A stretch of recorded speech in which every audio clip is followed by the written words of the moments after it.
తాకట్లో ఉన్న బంగారాన్ని విడిపించి ఆ రోజున మార్కెట్ ధర కట్టి మిగిలిన డబ్బును మీకు అందిస్తుంది కొమ్మూరి గోల్డ్. హాయ్ అండి, ఈనాడు దిల్సే విత్ మీ అంజలి కార్యక్రమంలో మరి నా స్పెషల్ గెస్ట్ ఎవరు అని అంటే డాక్టర్ గురువారెడ్డి గారు. గురువారెడ్డి గారి పేరు చెప్పగానే సన్షైన్ హాస్పిటల్ గుర్తు రావడం సహజం మనందరికీ కూడా. కానీ గురువారెడ్డి గారిలో ఉన్న మరొక కోణాన్ని ఈరోజు మీకు తెలియజెప్పబోతున్నాను. ఓకేనా, మరి వెళ్ళిపోదామా? సార్ నమస్కారం అండి. నమస్తే అమ్మా. మీరు పొద్దున్నే ఇంటర్వ్యూ పెట్టారు, లేకపోతే నేను మీకోసం మీకు నచ్చిన జున్ను చక్కగా మీకు నచ్చిన డిషెస్ ఏవైతే ఉన్నాయి అట్లీస్ట్ 2-3 వెరైటీలనే తీసుకొద్దామని చాలా చక్కగా ప్లాన్ చేసుకున్నాను. ఇంత పొద్దునే అంటే నాకు ఎవరు ఓపెన్ చేయరు నా కోసం, అది బాధ. మా ఆవిడ అదే అంటది, నేను కుట్రబన్ని మరి ఆ వీడియో వదిలిపెట్టాను కాబట్టి పేషెంట్లు కూడా చూసేసి నాకు నిజంగా జున్ను తీసుకొస్తుంటారు, రవ్వ లడ్లు తీసుకొస్తుంటారు. So that's a best way అనమాట. ఇలా పట్టుకుని ఫోటో తీయించుకుని ఆ పేషెంట్స్తో పాటు. ఎగ్జాక్ట్లీ. సర్జరీ డ్రెస్లో ఉన్నారు ఆ రోజు. అవును, సర్జరీ డ్రెస్లో ఉన్నాను. But patients show so much love. మన పాత రోజులు అంతే కదా. ఇప్పుడు పాత రోజులు మన డాక్టర్కి డబ్బులు ఇచ్చేవాళ్ళం కదా. కొంతమంది కోళ్ళు, గుడ్లు అట్లా తెచ్చే పెరుగు అట్లా తెచ్చిచ్చేవాళ్ళు పల్లెటూళ్ళలో. ఇప్పటికీ డిస్ట్రిక్ట్స్లో డాక్టర్స్కి తెచ్చిస్తారు అది. సో అట్లానే ఇక్కడ కూడా నా తిండి మోతుతనం తెలిసి పేషెంట్లు రాగానే అన్నీ చూపించుకొని చిన్నగా ఒక సంచి తీసి ఇక్కడ పెట్టి ఈస్ట్ గోదావరి, వెస్ట్ గోదావరి నుంచి వచ్చేవాళ్ళు పూతరేకులు తెచ్చిస్తారు. తర్వాత మొన్న ఒక రవ్వ లడ్లు తెచ్చిచ్చి, సార్ మీరు ఇప్పుడు తినాలి నా ముందండి. Favourite prawns. Prawns. So I love it.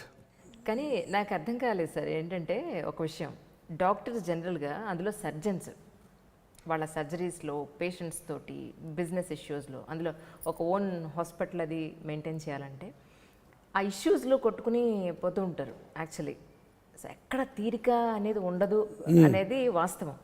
కానీ మీరు దాంతోపాటు మీ మనసుకు నచ్చిన పనులు చాలా చేస్తున్నారు. ఒకళ్ళు ఇంటర్వ్యూ తీసుకోవడం కానీ, ఇలాంటి వీడియోస్ పెట్టడం కానీ, ప్రకృతి గురించి వర్ణిస్తూ వర్షాకాలాన్ని ఎంతో మంచి వీడియోలు ఉన్నాయి. ఇప్పుడు ఈ ఇంటర్వ్యూలో మీ అందరికీ చూపిస్తాను ఖచ్చితంగాను. అంటే సార్ ఫుడ్ విషయంలో ఏం మాట్లాడారు, వర్షాకాలం గురించి ఏం మాట్లాడారు, చాలా ఉన్నాయి విషయాలు. నేను మీతో తప్పకుండా పంచుకుంటాను, వీడియోలు కూడా షేర్ చేస్తాను. సో సార్ అసలు చెప్పండి, మీరు డాక్టర్ అవ్వకపోతే అసలు ఏమయ్యేవారు మీరు? మంచి క్వశ్చన్. డాక్టర్ కాకపోతే ఇప్పుడు మిమ్మల్ని అందరినీ చూస్తే నాకు అనిపిస్తుంది I wanted to be in entertainment industry.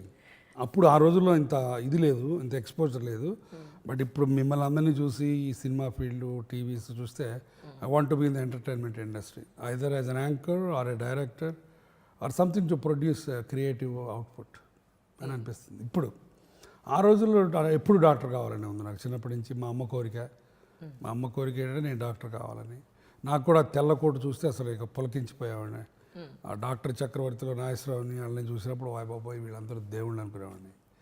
So అప్పుడు గుంటూరు మెడికల్ కాలేజీలో 2 బస్సులు ఉండే హాస్టల్ నుంచి వచ్చేది. ఒక బస్సు పేరు అప్సరా, ఒక బస్సు పేరు అశ్వని. సో నిజంగా ఏదో దేవలోకం నుంచి వచ్చిన బస్సులాగా వచ్చాను నాకు మొదట్లో. తర్వాత ఎక్కిన తర్వాత తెలిసింది ఈ కథలో అని. సో డాక్టరే కావాలనుకున్నాను. బట్ ఇప్పుడు ఈ 2018లో అడిగితే నన్ను I want to be in the entertainment industry in some capacity. అంటే మూవీస్లో మీరు యాక్ట్ చేయండి అని ఎవరైనా అడిగితే చేస్తారా? బ్రహ్మాండంగా అడిగారు. సో టైం లేదు, టైం ఉంటే చేస్తాను డెఫినెట్గా. I love to.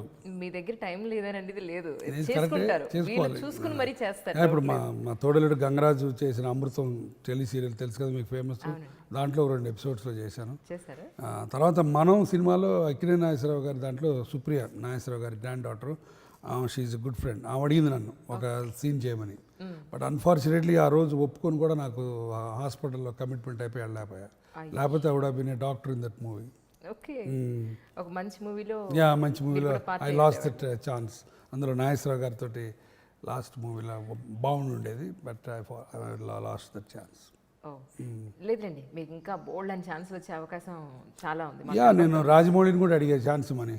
ఏది ఆ కాలకేయ గ్యాంగ్ ఉంది చూసారా, దాంట్లో ఒక రోల్ హీరో బాబు మొహానికి బ్లాక్ పూసుకొని నేను కూడా ఉన్నాను సినిమాలో చెబుతారని చెప్పి నేను అవుతున్నాడు రాజమౌళి.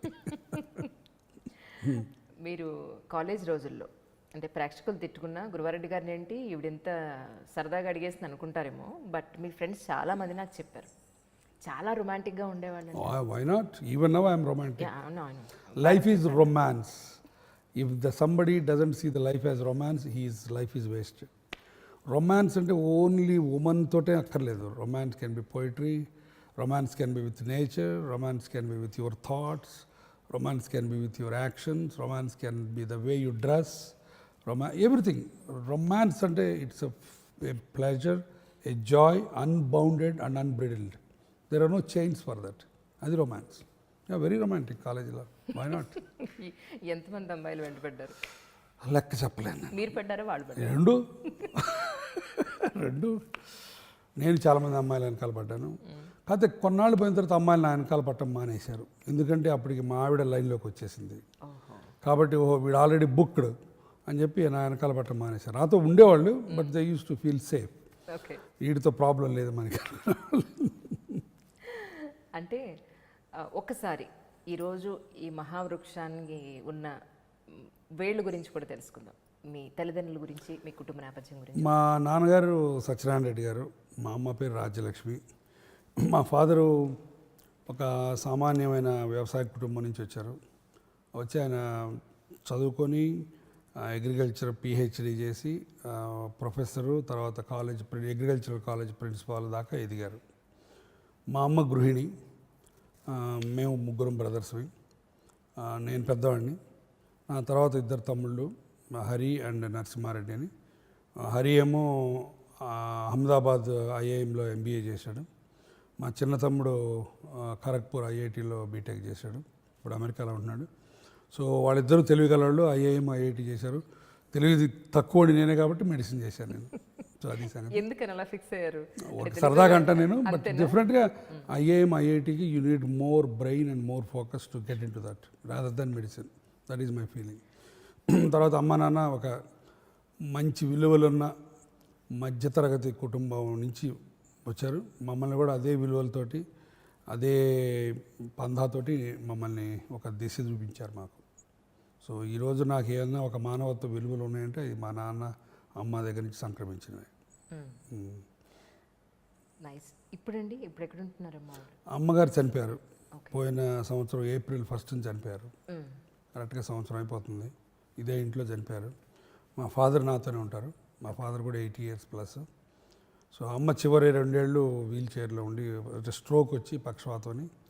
సో చివరి 2 ఏళ్ళు కొంచెం అంటే ఒక రకమైన ఏమని చెప్పాలి, ఇమోషనల్గా డ్రైనింగ్ పొజిషన్లో ఉంది ఆమె. పాప ఉండేది ఆమెకు తెలిసేది కాదు చుట్టుపక్కల. మేము ఆమెతో మాట్లాడినా ఆమెకు అర్థమయ్యేది కాదు. So it was a very unfortunate experience. So నేను అదే అనుకుంటాను, ఎప్పుడైనా ఎవరితో మాట్లాడినా, ఎక్కడన్నా కాలేజీలకి నన్ను చీఫ్ గెస్ట్లుగా పిలిచినప్పుడు పిల్లలకి ఏమైనా చెప్పన్నా కూడా చెప్పేది ఏంటంటే, తల్లిదండ్రులతో గడిపే సమయాన్ని ఏమాత్రం వదులుకోవద్దని చెప్తాను. ఎస్పెషల్లీ మనం 30-40 ఏళ్ళు దాటిన తర్వాత, అంటే తల్లిదండ్రులు అప్పటికి 60-70 వెళ్ళిపోయి ఉంటారు. అంటే వాళ్ళు చర్మాంకంలో ఉంటారు. అప్పుడు వాళ్ళు మనం ఏం చేయగల, వాళ్ళ రూమ్లోకి వెళ్ళి వాళ్ళతో కూర్చొని వాళ్ళు చేయబట్టుకొని అలా కూర్చున్నా చాలు. వాళ్ళు చెప్పే మాటలు మనకి చాదస్తంలాగా ఏంటో అనిపిస్తాయి మనకి, ఎందుకంటే జనరేషన్ గ్యాప్. బట్ అయినా సరే ఒక్కసారి వాళ్ళు వెళ్ళిపోయిన తర్వాత ఆ వెలితి తీరదు. సో కాబట్టి తల్లిదండ్రులతోటి గడపటం అన్నది ఒక ప్రాముఖ్యంగా పెట్టుకొని చేయమని చెప్పి నేను ఈ రోజుల్లో యువతనందరినీ కోరుతాను. ఎందుకంటే నేను గిల్టీ. మా అమ్మ నన్ను గుంటూరు మా అమ్మ వాళ్ళు గుంటూరులో ఉండేవాళ్ళు. నన్ను గుంటూరు రా నాన్న, కాసేపు ఒక వీకెండ్ నాతో గడుపు నాన్న అంటే నేను వస్తానని వెళ్ళినవాడిని కాదు. ఎందుకంటే ఈ పరుగు, ఇక్కడ పరుగు, ఈ హాస్పిటల్, అక్కడ పేషెంట్లు, బోర్డంత ఒత్తిడి ఉండేది. కానీ అమ్మతో గడపడానికి ఈ ఒత్తిడి మొత్తాన్ని పక్కకు తీసి అమ్మ దగ్గరికి వెళ్ళటానికి నేను అనుకున్నంతగా అవలా. మా అమ్మ చివరికి అదే అనేది, ఇంగ్లాండ్లో ఉన్నప్పుడే బాగుండేది, నువ్వు ఇంగ్లాండ్లో 10 ఏళ్ళు ఉన్నా సరే సంవత్సరానికి వచ్చినప్పుడల్లా నువ్వు నాతో పాటు ఒక వారం 10 రోజులు ఉండేవాడివి. ఇప్పుడు ఇక్కడికి హైదరాబాద్ వచ్చిన తర్వాత నిన్న పేపర్లోనూ టీవీలో చూడటం తప్ప నాతో గడపట్లేదు అన్నది ఒకసారి. అది చాలా బాధాకరమైన విషయం నాకు. సో అమ్మ కానీ, అంటే అమ్మ చివరిలో 2 ఏళ్ళు నాతోటి ఉంది, కానీ నేను ఆమెతో ఇంటరాక్ట్ అయ్యే స్టేజ్లో లేదు. So that is really unfortunate.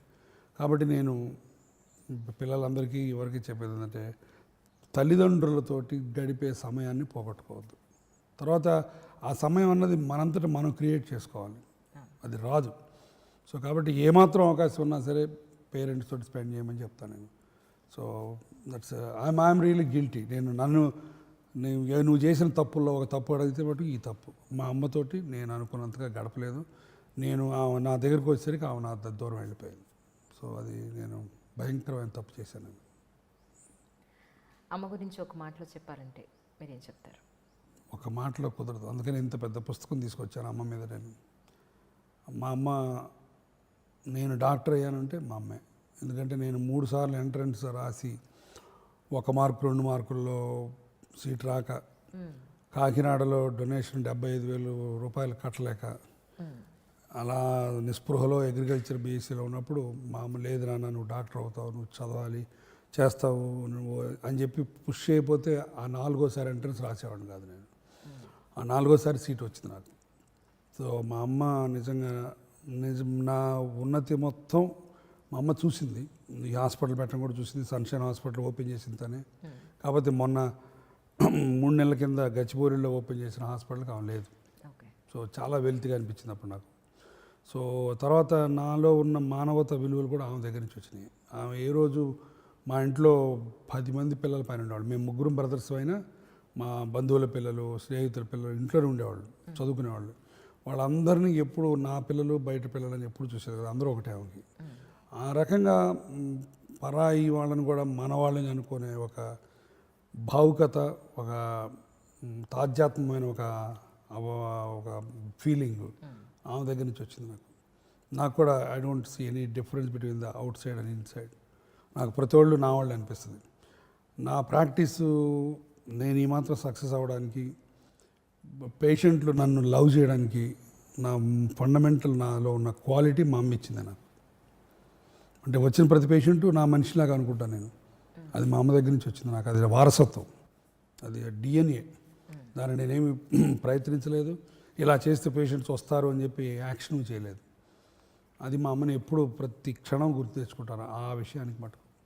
ఇప్పుడు మా ఫాదరు మదరు బోల్డ్ అని నేర్పుతారు, బట్ ఈ పర్టికులర్ క్వాలిటీ అది మా అమ్మ దగ్గర నుంచి